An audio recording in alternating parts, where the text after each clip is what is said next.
할렐루야. 예, 오늘은 본문 말씀 중심으로 하나님께서 침묵하신다고 느껴질 때, 하나님께서 침묵하신다고 느껴질 때라는 제목으로 하나님 말씀 증거하겠습니다. 여러분, 희망 고문이란 말을 들어보셨습니까? 마음이 없거나 불가능한 것을 된다고 말하면서 희망을 갖게 하는 것을 희망 고문이라고 합니다. 어떤 분들은 교회가 희망 고문을 한다고 말합니다. 예수 믿고 기도해도 응답이 없고 마음이 변하는 것이 전혀 없는데 예수 믿고 기도하면 가능하다고 희망 고문을 한다는 것입니다. 실제로 아무리 부르짖고 기도해도 하나님은 침묵하시고 아무 대답이 없을 때가 있습니다. 그래서 하나님으로부터 버림받은 것 같은 그 비참함은 이루 말할 수가 없습니다. 이것을 영혼의 밤이라고 이야기합니다. 본문 시편 83편은 이렇게 시작합니다. 1절 말씀입니다. 하나님이여 침묵하지 마소서. 하나님이여 잠잠하지 마시고 조용하지 마소서. 지금 시편 기자는 기도하지만 그 마음은 하나님으로부터 상처받은 마음입니다. 왜 하나님은 아무것도 하지 않으시고 침묵하십니까? 이 답답함 속에는 지금 이스라엘은 심각하게 고통당하고 있는데 왜 가만히 계시고 아무것도 하지 않으십니까? 라는 절규입니다. 이처럼 하나님에 대한 원망이 겹겹이 쌓여 있는 상태를 영혼의 밤이라고 말합니다. 지금 이스라엘은 주변 나라들이 연합하여 이스라엘을 죽이고자 모의한 끔찍한 상황에 놓여 있습니다. 본문 2절에서 5절까지 내용을 간단하게 요약하면 주님의 원수들이 소리를 높여 떠들고 주님의 백성을 치기 위해 음모를 꾸미고 주님께서 아끼시는 이들을 치려고 모의합니다. 그러면서 그들은 가자, 그들을 없애버리고 나라가 되지 못하게 하자, 이스라엘이라는 이름을 다시는 기억하지 못하게 하자고 말합니다. 이런 상황에서 시편 기자는 옛날 일을 기억하며 하나님께 절박하게 기도합니다. 하나님, 과거의 기도원을 통해 미디안을 치시지 않았습니까? 그때 하나님이 역사하시지 않았습니까? 지금도 그렇게 해주십시오. 본문 9절에서 시편 기자는 이렇게 기도합니다. 주는 미디안에게 행하신 것 같이 기손 시내에서 시스라와 야벤에게 행하신 것 같이 그들에게도 행하소서. 이 기도는 막연한 소원이 아닙니다. 이스라엘 역사 속에서 하나님께서 분명하게 개입하신 구체적인 전쟁 장면을 기억하며 드리는 간절한 기도입니다. 그러니까 본문 9절에 언급된 사건은 사사기 4장과 5장에 기록된 역사적 사건입니다. 당시 이스라엘은 가나안 왕 야빈에게 20년 동안 압제를 받고 있었습니다. 야빈은 하솔이라는 도시 국가의 왕이었습니다. 그리고 시스라는 그의 군대 장관이었습니다. 시스라 군대가 얼마나 강력했는지 성경은 그들에게 철병거 900대가 있었다고 기록합니다. 당시 철병거는 고대 근동 세계에서 최첨단 무기였습니다. 보병 위주의 이스라엘 군대가 상대하기에는 군사력의 차이가 비교할 수 없을 만큼 컸습니다. 시스라는 이 철병거 900대를 기송강 근처에 집결시켰습니다. 이 선택은 매우 전략적인 판단이었습니다. 기송강은 우리가 흔히 생각하는 큰 강이 아닙니다. 겨울철 우기를 제외하면 거의 물이 흐르지 않는 넓고 평평한 지형이었습니다. 이런 곳은 병거가 자유롭게 움직일 수 있는 최적의 장소였습니다. 그러니까 시스라는 이 전쟁은 이미 끝났다, 매우 큰 확신을 가지고 자신들에게 유리한 장소에서 전투를 준비한 것입니다. 그러나 바로 그 순간 사람은 전혀 예상하지 못했던 일이 일어납니다. 갑자기 엄청난 폭우가 쏟아지기 시작합니다. 사사기 5장 20절에서 21절에 보면 이 장면을 시적으로 이렇게 표현합니다. 별들이 하늘에서부터 싸우되 그들이 다른 길에서 시스라와 싸웠도다. 기송강은 그 무리를 표류시켰으니 이 기송강은 옛 강이라. 내 영혼아 내가 힘 있는 자를 밟았도다. 평소에는 물이 거의 없던 기송강이 순식간에 급류로 변한 것입니다. 메마른 땅은 물을 흡수하지 못했고 비는 멈추지 않고 쏟아졌습니다. 아무리 강약한 철병거라도 바퀴가 진흙에 빠지면 움직일 수가 없습니다. 무엇보다 엄청난 급류로 변한 기송강은 병거와 군사들을 휩쓸고 내려가기 시작했습니다. 시스라의 군대는 아수라장이 되었고 공포에 휩싸였습니다. 그때를 놓치지 않고 이스라엘의 보병 부대가 공격을 시작합니다. 전투의 주도권이 완전히 바뀌었습니다. 사람의 눈으로 보면 약한 이스라엘 보병이 최강의 철병의 군대를 이긴 전쟁입니다. 그러나 성경은 분명히 말씀합니다. 이 전쟁은 이스라엘이 잘 싸워서 이긴 전쟁이 아니라 하나님께서 개입하시고 싸우신 전쟁이었습니다. 그래서 시편 기자는 지금 이렇게 기도하는 것입니다. 하나님, 사사시대 기도원을 통해 야벤의 군대를 격파한 것처럼 지금도 그렇게 해주십시오. 지금도 마찬가지입니다. 우리 앞에 대적들이 아무리 강해 보여도 하나님께서 개입하시고 역사하시면 그들의 강함은 무용지물이 되고 말 것입니다. 계속해서 본문 11절 말씀입니다. 그들의 귀인들이 오랫과 세입 같게 하시며 그들의 모든 고관들은 세바와 살무나와 같게 하소서. 여기에 등장하는 이름은 단순히 과거의 적들이 아닙니다. 이들은 하나님께서 직접 개입하시고 완전히 무너뜨린 적들의 상징입니다. 오렛과 스웹은 사사시대 기도원을 통해 붙잡혀 죽임을 당한 미디안 반백들입니다. 그래서 세바와 살문나는 미디안 연합군의 왕들이었습니다. 이 사건의 핵심은 이스라엘이 강해서 이긴 전쟁이 아니었습니다. 숫자도 무기도 전략도 상대가 훨씬 강했습니다. 그러나 하나님께서 직접 개입하실 때 강력해 보이던 그들이 한 사람도 예외 없이 무너졌습니다.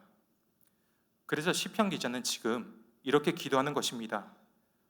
과거 하나님께서 직접 개입하셔서 적들을 무너뜨리지 않았습니까?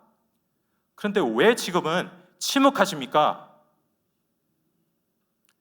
이것이 시편 기자의 솔직한 심정입니다. 믿음 없는 원망이 아닙니다. 하나님을 너무 잘 알고 하나님께 기대가 크게 터져 나온 질문이고 탄식입니다. 그런데 문제는 이렇게 간절하게 기도해도 하나님은 여전히 침묵하십니다. 간절한 기도는 계속되는데 상황은 전혀 나아지지 않고 현실은 점점 더 벼랑 끝으로 내몰립니다. 이때 누구나 마음속에 이런 의문이 들 때가 있습니다.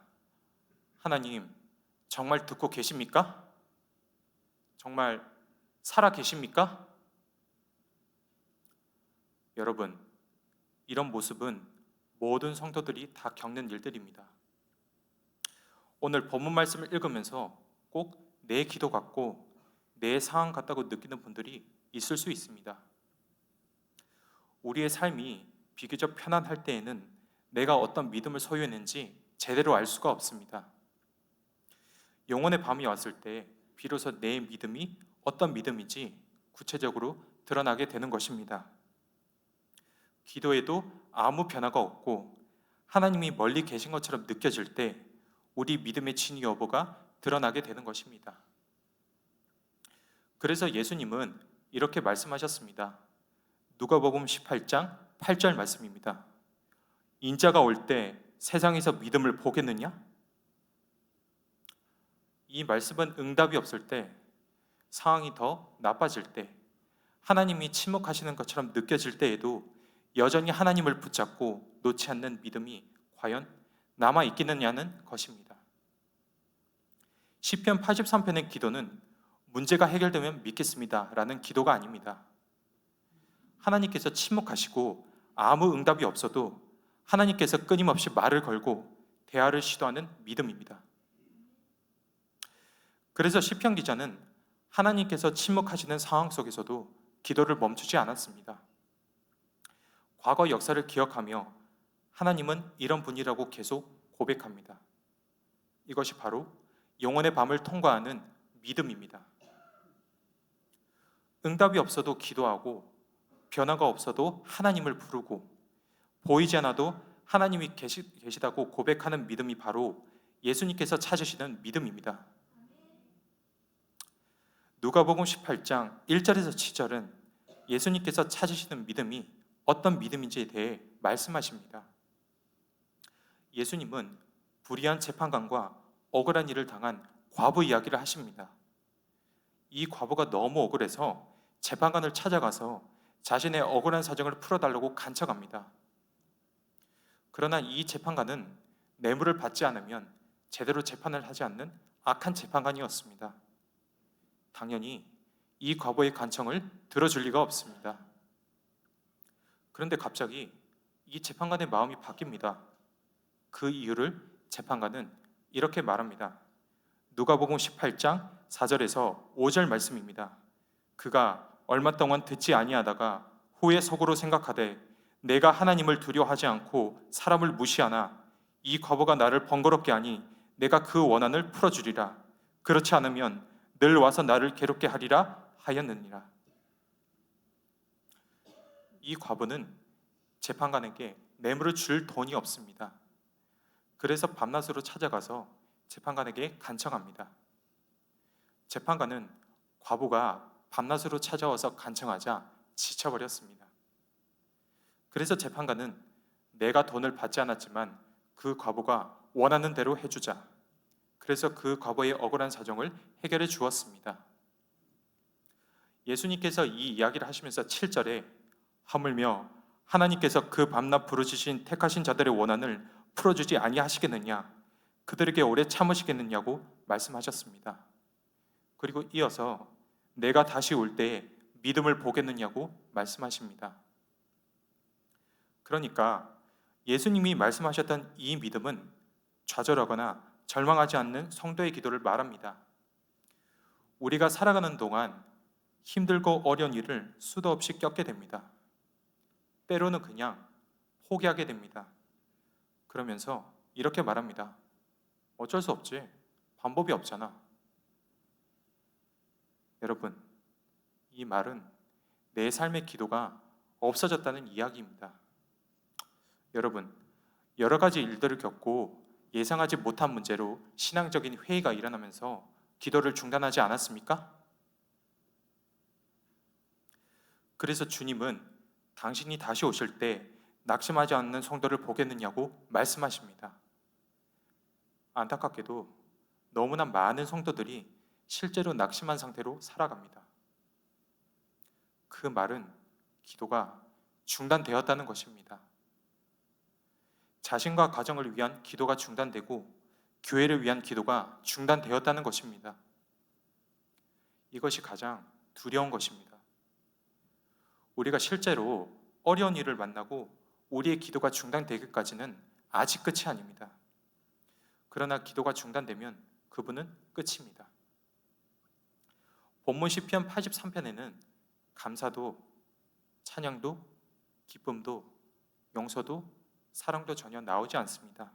그냥 하나님 살려주십시오. 죽겠습니다. 하나님 제발 구원해 주십시오. 이 내용밖에 없습니다. 기도 중에도 수준이 가장 낮은 기도입니다. 그러나 참 귀한 것은 그 절망적인 상황 속에서도 기도를 중단하지 않았다는 것입니다. 이것은 굉장히 중요합니다. 우리가 다급하고 어려운 일을 만나면 수준 있는 기도를 하지 못할 수도 있습니다. 그냥 다급하고 어려울 때는 그냥 비명소리밖에 안 나올 때도 있습니다. 그죠? 하나님 살려주세요. 이 소리밖에 안 나올 때도 있습니다. 그러나 중요한 것은 기도가 중단되었느냐, 아니면 여전히 기도하고 있느냐? 이것이 중요합니다. 영혼의 밤을 만났거나 지금 상황이 너무 절망적이라면 이 시간 스스로 진단해 보아야 합니다. 혹시 내가 기도를 중단하는 것은 아닌가? 여러분, 지금 절망적인 상황이 우리를 끝장내는 것이 아니라 기도를 중단하면 끝장나는 것입니다. 여전히 내 속에서 하나님을 향한 절박한 기도가 있다면 아직 끝이 아닙니다. 그러므로 기도가 그저 탄식으로 끝나고 울기만 하는 기도일지라도 기도를 놓치면 안 됩니다. 부르짖을 힘조차 없다면 그냥 바닥에 엎드리기라도 하면 됩니다. 과거 우리 믿음의 선조들의 기도 방법은 바닥에 엎드리는 기도입니다. 마룻바닥에 엎드리기만 해도 하나님은 아십니다. 여러분이 왜 엎드리고 있는지 하나님은 분명히 아십니다. 그러면 결국 그 영혼의 밤은 지나가고 새벽이 옵니다. 그럼에도 우리가 기도를 중단한 이유가 무엇입니까? 우리의 경험상 기도를 해보면 기도 응답이 안 될 때가 있습니다. 그래서 우리의 기도가 중단될 때가 있습니다. 그러나 그것은 기도를 짧게 보기 때문입니다. 시편 83편의 기도 역시 사실은 응답받았다고 보기가 어렵습니다. 결국 북이스라엘은 악수르에게 멸망당하고 남유다는 바벨론에게 멸망당하게 됩니다. 이런 상황에서 기도가 무슨 소용이 있느냐고 말합니다. 그러나 기도는 짧게 보면 제대로 알 수가 없습니다. 지금 21세기 이스라엘을 보십시오. 더 이상 존재하지 않을 것 같은 나라가 지금도 여전히 건재하고 있습니다. 그냥 존재하는 것이 아니라 전 세계 경제를 움켜쥐고 있는 무시할 수 없는 나라입니다. 본문 시편 83편과 지금 이스라엘을 비교해 보면 그때의 절망적인 기도가 응답받은 것입니다. 너무 절망적이라서 그냥 하나님의 이름만 불렀던 그 기도를 하나님께서 외면하지 않으시고 응답하신 것입니다. 우리가 어떤 순간에도 기도를 잊어버리지 않는다면 하나님은 절대 그 기도를 외면하지 않습니다. 그렇기에 하나님께서 철저하게 침묵하시는 것 같은 영혼의 밤이 찾아와도 절대 놓치지 말아야 할 것이 기도입니다. 그리고 또 하나 우리가 기억해야 할 것은 하나님께서 침묵하시는 영혼의 밤이 찾아와도 기도와 함께 우리가 놓치지 말아야 할 것은 하나님의 말씀인 성경입니다. 영혼의 밤은 하나님을 만나지 못하는 시간입니다. 하나님께서 침묵하시고 나를 외면하시는 것 같은 그 영혼의 밤을 통해 하나님께서 계획하시는 것이 있습니다. 그것은 우리가 이전에 알던 하나님, 내가 지금까지 믿던 하나님과 전혀 다른 하나님을 경험하도록 하는 것입니다. 우리 육신의 눈으로 하나님을 보지 못합니다. 우리 육신의 귀로 하나님의 음성을 듣지 못합니다. 영혼의 밤이 오면 더 그렇습니다. 그러나 우리는 성경을 읽으면서 하나님을 보고 하나님의 음성을 듣게 됩니다. 성경을 읽으면서 지금까지 우리가 알던 하나님과 완전히 다른 새로운 하나님을 만나는 경험을 하게 됩니다. 본문 시편 83편 기자는 주변 나라들이 연합해서 이스라엘을 치려고 하는 것이 문제라고 생각했습니다. 그래서 하나님 앞에 하나님 제발 우리를 살려주십시오. 하나님 제발 우리를 구원해 주십시오 라고 기도했습니다. 그러나 시편 기자의 생각과는 달리 당시 이스라엘의 문제는 이스라엘을 치려고 하는 연합군이 아니었습니다. 이스라엘 백성들 자신들의 문제였습니다. 신명기 8장에 보면 모세가 가나안 땅에 들어가기 직전 이스라엘 백성들에게 하나님의 말씀을 다시 쭉 정리해 줍니다. 그 내용 중 일부인 신명기 8장 19절에 20절을 통해 모세가 이렇게 말합니다. 내가 만일 내 하나님 여호와를 잊어버리고 다른 신들을 따라 그들을 섬기며 그들에게 전하면 내가 너에게 증거하노니 너희가 반드시 멸망할 것이라. 여호와께서 너희 앞에서 멸망시키신 민족들 같이 너희도 멸망하리니 이는 너희가 너희 하나님 여호와의 소리를 청정하지 아니함이니라. 이스라엘 백성들의 문제는 그들은 하나님을 버리고 우상을 숭배했던 것입니다. 이것이 북이스라엘은 악수르에게 멸망당하고 남유다는 바벨론을 멸망하게 만든 원인입니다. 시편 기자는 그 사실을 간파하지 못했습니다. 지금 당장 매를 맞고 아파서 매 맞지 않게 해달라고 보채는 어린아이와 똑같습니다. 자신이 무엇을 잘못했는지 모르고 있습니다. 여러분, 하나님의 말씀을 모르면 누구나 다 그렇게 됩니다. 영혼의 밤을 만났을 때 하나님의 말씀을 가까이 하지 않으면 방황하게 됩니다. 있는 믿음마저도 다 잃어버리게 됩니다. 여러분, 그때 우리의 살 길은 하나님의 말씀입니다. 하나님이 침묵하시는 것 같은 영혼의 밤을 만났을 때 하나님의 말씀을 붙잡으면 오히려 우리의 믿음은 완전히 새로운 믿음이 됩니다. 혹시 이런저런 이유로 하나님의 말씀을 놓고 살지는 않습니까? 우리가 살아가는 동안에 틀림없이 영혼의 밤을 경험할 수밖에 없습니다. 그때 다시 우리를 일으켜 세우는 것은 하나님의 말씀입니다. 말씀을 통해 우리는 새 힘을 얻게 되는 것입니다. 그래서 우리가 말씀을 놓지 않는 것이 중요합니다. 사랑하는 성도 여러분, 이제 말씀을 맺겠습니다. 혹 우리 가운데 영혼의 밤을 지나고 있다면 절대 기도를 중단하지 마시고 하나님의 말씀을 가까이 할 수 있기를 바랍니다. 그때 비로소 우리는 알게 됩니다. 하나님께서 침묵하시고 영혼의 밤을 지나게 하시는 것은 지금까지 내가 경험하지 못한 하나님을 만나게 하시고 나를 완전히 다른 수준의 그리스도인으로 새롭게 하시려는 하나님의 의도가 담겨 있음을 깨닫게 될 것입니다. 그러므로 2026년 새해를 시작하면서 우리가 붙들어야 할 것은 분명합니다. 하나님께서 침묵하시는 것처럼 느껴지는 순간에도 하나님을 향한 부르짖음을 놓지 말아야 합니다.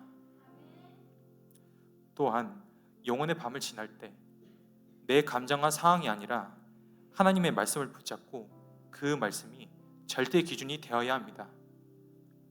그래서 2026년 기도와 말씀을 끝까지 붙들고 지금까지 경험하지 못한 하나님의 은혜와 간섭하심을 경험하는 믿음의 한 해가 되시기를 소망합니다.